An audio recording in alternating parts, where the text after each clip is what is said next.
Hi guys! Finally breaking my 72 hours of fast, which is 3 days. So, during my fasting, during my 3 days fast, ang akong giinom lang is green tea, na naay a pinch of salt, coffee, na naay a pinch of salt, apple cider vinegar with a pinch of salt, more water, and electrolyte. So, now, it's feasting time. So, na ako'y nilagang pork, na ribs. Tapos, ibutangan na ko og kanang cabbage, patola, dahon sa sili, dahon sa malunggay, black pepper, and asin. So, muna na ang akong gisagol diha. And then, nagkuha na ko daan og unod, kay basig mahot na ko. Magic ba sa balay, mahulot na yun. So, nagkuha na ko daag bukog, tapos ang akong soup, gibutangan na ko ni siya og 2 eggs. So, ako atang scramble diha sa taas ang 2 eggs. So unya na ko mukaon og unod. So, for now is soup lang sa akong kaunon. And then, naata dali kimchi. Kimchi has good bacteria, so dapat i-feed na to ang atong tiyan og mga good bacteria. Kay ang kimchi, healthy kay na siya sa atong gut. And mga unat ta. Higop tag sabaw, dili mga un. Higop na tag sabaw. Pagkalami.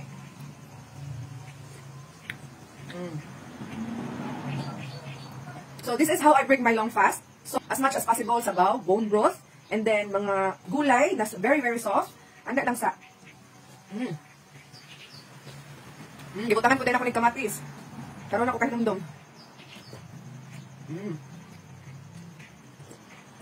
Pagkalami. Ayan, natin kimchi. Ang kimchi na ko guys, libutangan ako ng isang olive oil sa taas.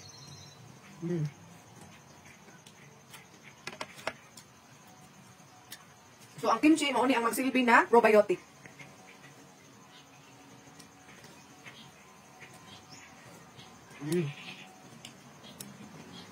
Actually, wala pa dyan ko giutom. Pero kay murag, lami naman dyan kayo ang sabaw sa ribs. Nangaway na sa kuha. Kay, lutuon man daw sa kong manghod if di ko makaon. So, sila may makakaon. So, di na makaon lang ko.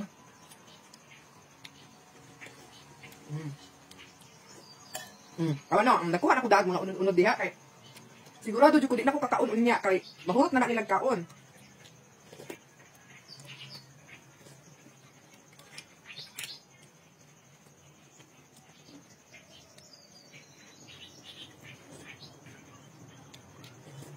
Nindot kayo guys nung mag-fasting ka 3 days kay. Gaan kayo mong paminaw. Yeah. Imagine, before ko nag-fasting, na ako'y nasubawan ko. Pero pinakong ubo, pero pinakong sipon. Yeah. Pagka next day, nag-fasting ko. Kuan kayo, kuyaw kayo, kaya nga pagka sunod na adlaw, nawa na. Nawa na ang ubo, nawa na ang sipon. Nawa na, tanang-tanang ipamati na ko. Unya, during the fasting guys, wala dyan ko gibati og sakit sa ulo. Wala ko gibati og cramps. Wala ko gibati og kaning, ano sa tawag, wala ko gibati gutom. As in, wala yun guys. So, lahi ra gyud no pag fat adapted ka or fat fueled ka. Kay kung fat burner na ka, fat fueled, kay dugay jud kay kagutomon. And then maka-sustain jud ka long fast. Compare sa mga taong nga kusog kay mukaon og mga carbs. So ako less jud na akong carbs perminti mo nang maka-sustain ko og long fast. Mo nang usahay bisag dili ko maka-exercise perminti adlaw-adlaw, so bawi-on lang pud nako sa akong fasting. Ana lang siya pero as much as possible, mo kuan jud ko, exercise jud ko ug naay time. Ya usahay busy biya kay kuno ang work, ya pag ulit balay. Kuan pa, magluto pa, maglabas, perting daghan trabaho. So, usaon na lang na dato. So, kuan, kailangan jud nga kanang i-balance nato. So, at least siguro 3 times a week maka-workout ko pero dili ra sa balay. Dali ko sabaw. Itlog kay glasa ang sabaw kay duhag dik itlog. Natay cabbage oh.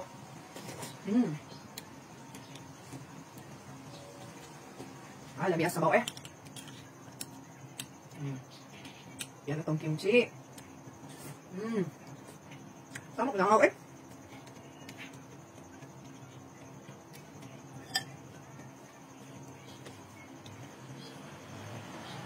Lamig ang sabaw eh.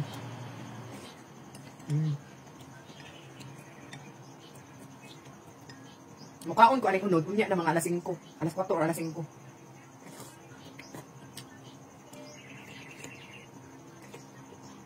Yan. Sama ko.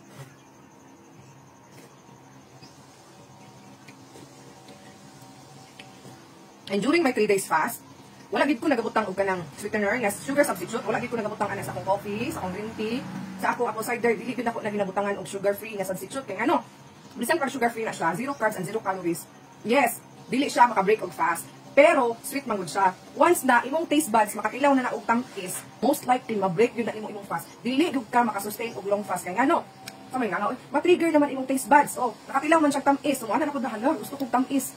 Ana na siya. So muna ako kung mag-coffee ko, plain coffee lang yun na siya, black lang yun na siya guys niya. Asin akong ginabutang instead of sugar. na sugar free. So wag gyud ko nagutag sugar free mo nang makasustain ko og long fast. So akong pinakadugay na fasting guys no kay almost 5 days.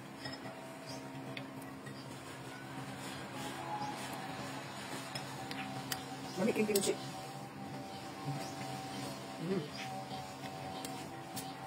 Mga unta.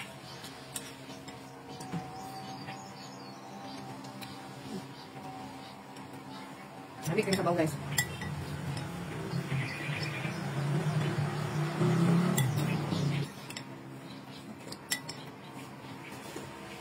Balik na higop tagsabaw.